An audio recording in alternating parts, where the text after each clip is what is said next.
మనకి సక్రమంగా ఉండదని వాళ్ళందరూ భావించారు. జగన్ ఓటమిలో కీలక పాత్ర పోషించారు. ఇంకొకటి ఇక్కడ ఉన్నటువంటి సామాజిక వర్గ సమీకరణాల్లో కూడా అనేక ఆసుపత్రులు వాళ్ళ చేతుల్లో ఉండటం వల్ల కూడా జగన్ ఓడాలని బలంగా కోరుకున్నారు, బలవంతంగా కోరుకున్నారు. వాళ్ళకి ఇప్పుడు కష్టమే వచ్చింది. అంటే తమ ఎన్నుకున్నటువంటి ప్రభుత్వం తమకి ఇప్పుడు ఈ కాన్సెప్ట్ పెట్టినట్టు, అంతేకాదు తమ కావాలని కోరుకున్నటువంటి ప్రభుత్వమే. రెండవది ఏమైంది, వీళ్ళు కూడా ఎందుకు తీసేస్తున్నారు ఇక్కడ అంటే, వీళ్ళు ఏమనుకున్నారంటే ఇదివరకు జగన్ అనుకుంటే జగన్ కూడా జలగొట్టింది అప్పుడు కేంద్ర ప్రభుత్వం.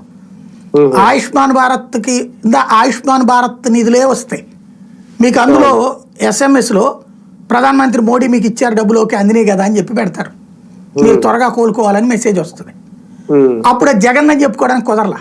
అంతకుముందు ఏంటంటే వీళ్ళు లెక్కేసుకుంది ఆయుష్మాన్ భారత్ కింద ఓకే చేసేసి ఆ డబ్బులు వచ్చిన తర్వాతన అది రాష్ట్ర ప్రభుత్వానికి డబ్బులు వస్తాయి, రాష్ట్ర ప్రభుత్వం ఈ ఆరోగ్యశ్రీ కిందన అవి ఇచ్చాను లెక్కేసుకున్నారు. అవసరం అయితే ఇంకో 10 రూపాయలు మనం వేసుకుని ఇద్దాంలే లెక్కేసుకున్నది జగన్ ప్రభుత్వం.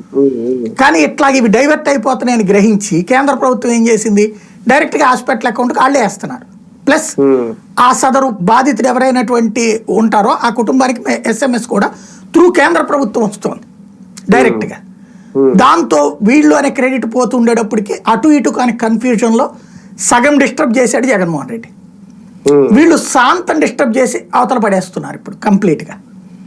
ఇదేంటంటే పేద ప్రజల చావులు పెరిగే ప్రమాదం ఉంది, పేద ప్రజలు తీవ్ర అనారోగ్యం పాలయ్యే ప్రమాదం ఉంది. ఎందుకంటే ఇప్పటికే మద్యం వాళ్ళకి ఇష్టం వచ్చినట్టు తాగమంటున్నాం, నచ్చిన మందు నచ్చినట్టు తాగండి, చీఫ్గా తాగండి అంటున్నాం.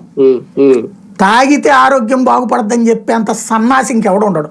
అది చెప్పాడంటే ఆడు సన్నాసే, అది గుర్తుపెట్టుకోవాలి.